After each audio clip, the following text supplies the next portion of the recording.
All right, what's going on, everybody? Matt Carter here inside PNC Arena after the big-time win over UNC. NC State 77, Carolina 69.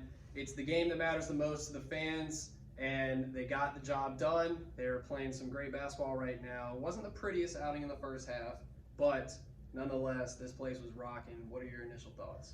Yeah, and kudos to Matt Cole for remembering everything he just said, because this is actually take two of this thing. We screwed up on the first half.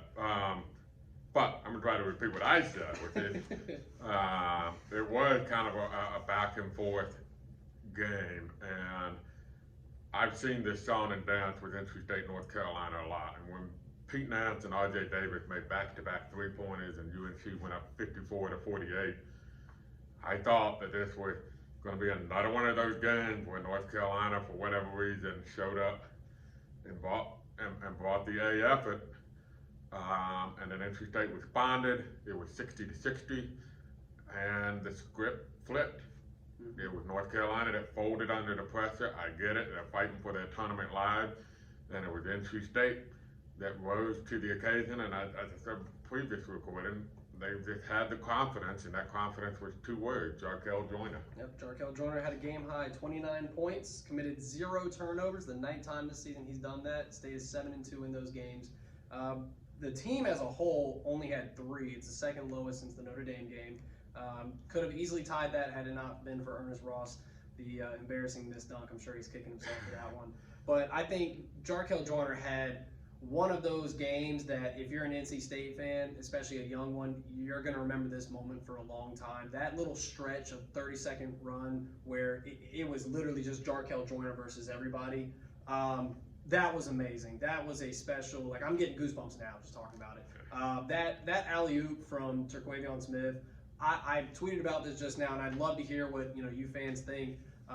Where we rank that amongst the all-time NC State UNC moments. I understand that this Carolina team isn't the best showing that we've seen in recent years, but the first of all, the level of how crazy people got alone was amazing. But that moment where NC State, like you said, was starting to slip back into their old habits, and we've seen this song and dance before, really flipped the script. And like you said, Carolina folded, and NC State once again gets a win behind one, not both, of their elite backcourt. Terquavion did kind of struggle on this one.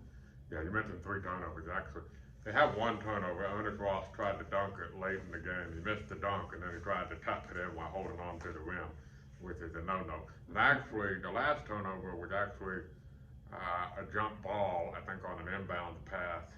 With like 30 seconds to go. So for 37, maybe 38 minutes of this game, NC State had 1 turnover in this game, which is just phenomenal. 16-3 difference in points off turnovers.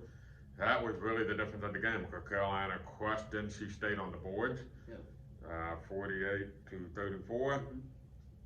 NC State ended up shooting a decent percentage, but just really for the game, I'm looking at a 45.1%. They only made 30% though in the first half.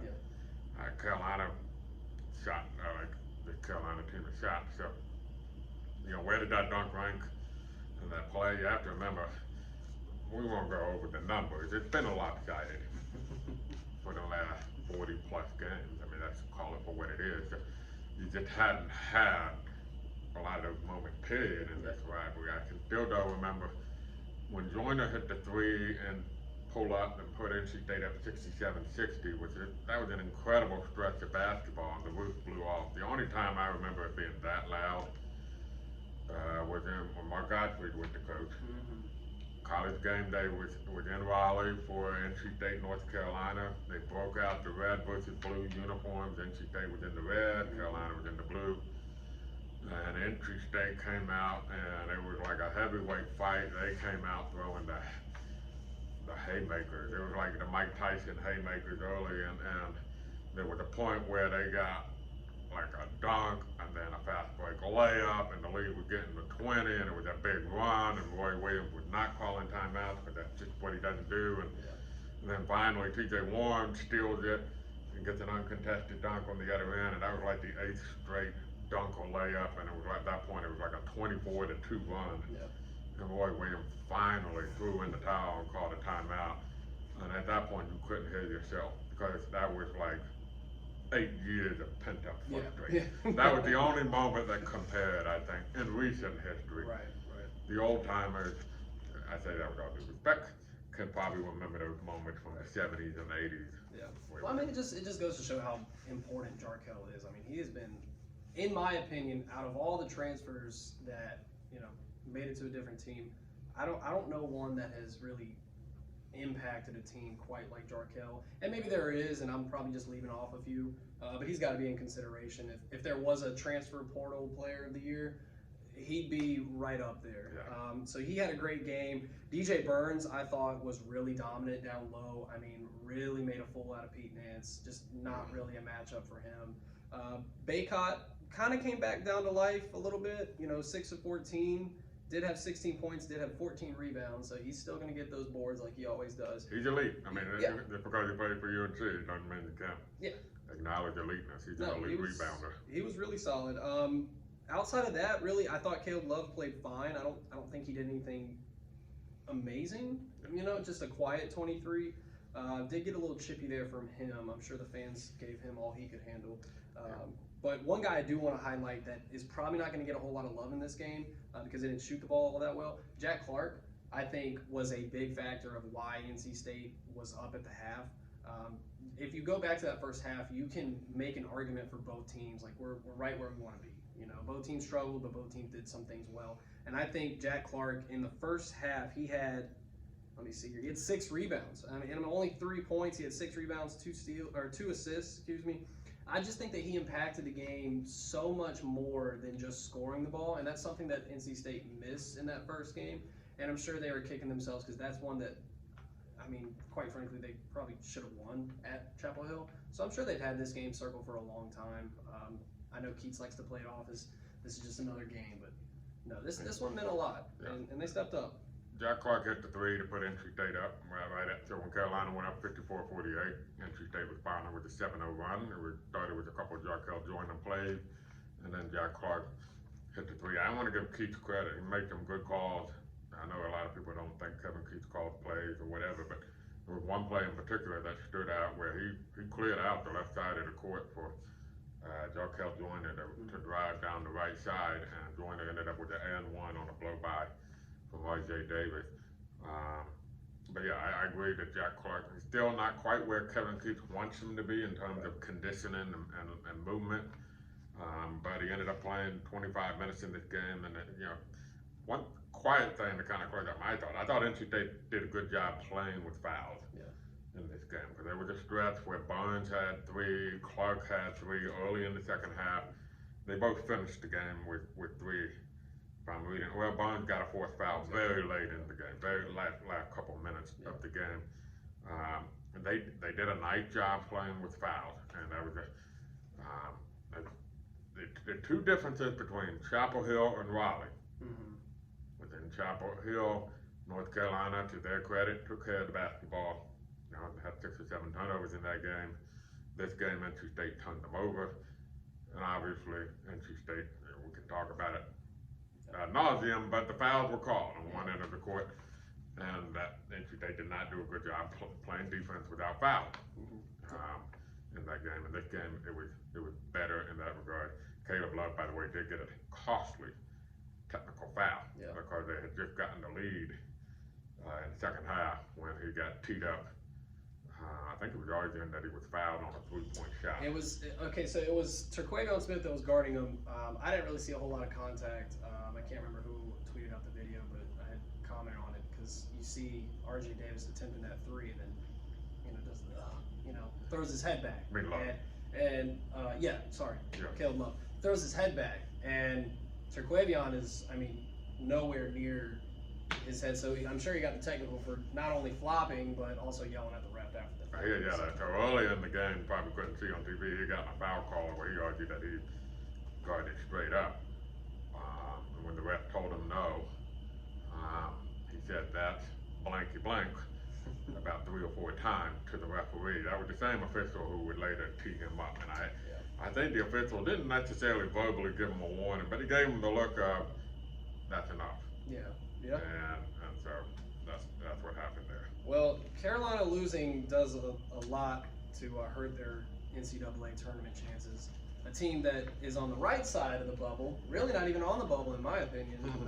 NC State, they get another good win at home. They've got 3 more games. They got home against Wake, home against Clemson, and then to finish out the regular season at Duke. Is there a chance that this team gets out of the dreaded 8-9 seeding? Sure, I think there's a real possibility. Everybody who knows me knows I'm a closet. I guess I can't claim to be a closet bracketologist if you actually put out mock brackets and all that.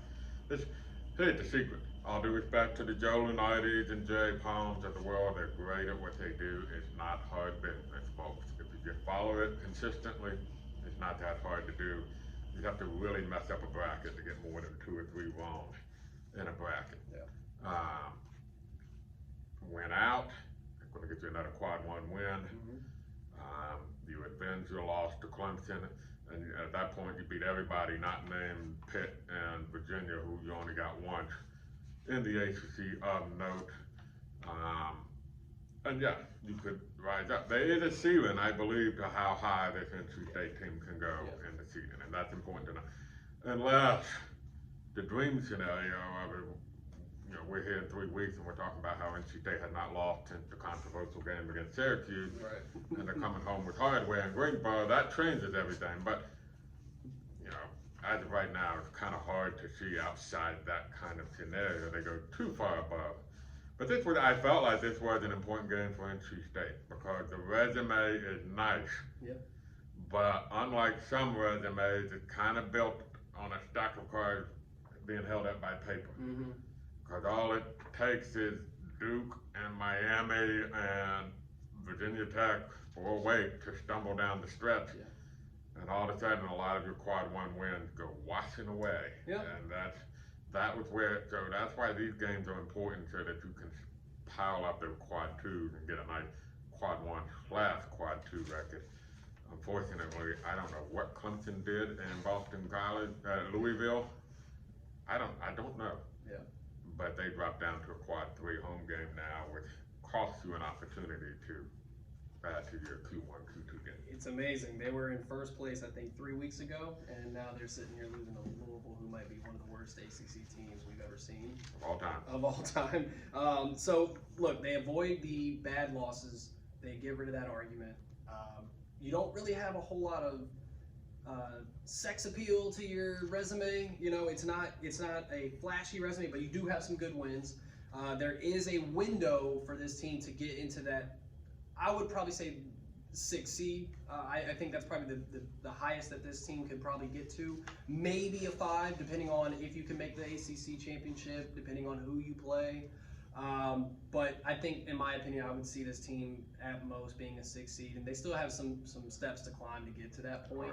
I don't think that beating Wake Forest or Clemson really does anything for you to push you above that, but winning at Duke, you can maybe make an argument. Maybe, but again, when you look at Duke, right now they're looking like a 6 or 7 seed themselves.